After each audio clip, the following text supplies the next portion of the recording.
ഓണംകളി വള്ളംകളി പെണ്ണുങ്ങട തൊങ്ങിക്കളി നാടൻ കല നാട്ടിൽ കണി കാണാനില്ല ഇന്നിപ്പോൾ ജാതിക്കളി പാർട്ടിക്കളി ഒരുമാതിരി നാശക്കളി ഞങ്ങള് തല്ലിങ്ങട് തല്ലേ നാട്ടിലൂഞ്ഞാലാട്ടമില്ല വീട്ടിലോണത്തിനൂണുമില്ല ഇന്ന് പൂക്കളം തീർക്കലും മാർക്കു പിടിക്കലും ടിവിയിൽ മാത്രമായി പണ്ടേ നമ്മളെല്ലാം ഒരമ്മ പെറ്റ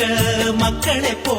മമ്മതെന്നും തൊമ്മിയെന്നും ഭേദമില്ലാതെ നിന്നിരുന്നു കാവിയിട്ടാലവൻ ഹിന്ദുവായി പച്ചയിട്ടാലവൻ ഇസ്ലാമുമായി ഇങ്ങനെ ഈ നാട്ടിലിപ്പോൾ ഓരോ ജാതിക്കും ഓരോ നിറം സ്മോളടിക്കാൻ ചെന്നിരുന്നാൽ അവിടെയും ഉണ്ടല്ലോ ജാതി ചിന്ത ഹിന്ദു ഇന്ന് ശിവാസടിച്ചാൽ ക്രിസ്ത്യാനികൾക്കുണ്ട് ക്രിസ്ത്യൻ ബ്രദേഴ്സ് മമ്മദ് കാക്ക വാശി പിടിച്ചു ജിന്നുമടിച്ചു അവരാകെ പിമ്പിരിയായി നാട്ടിലാകെ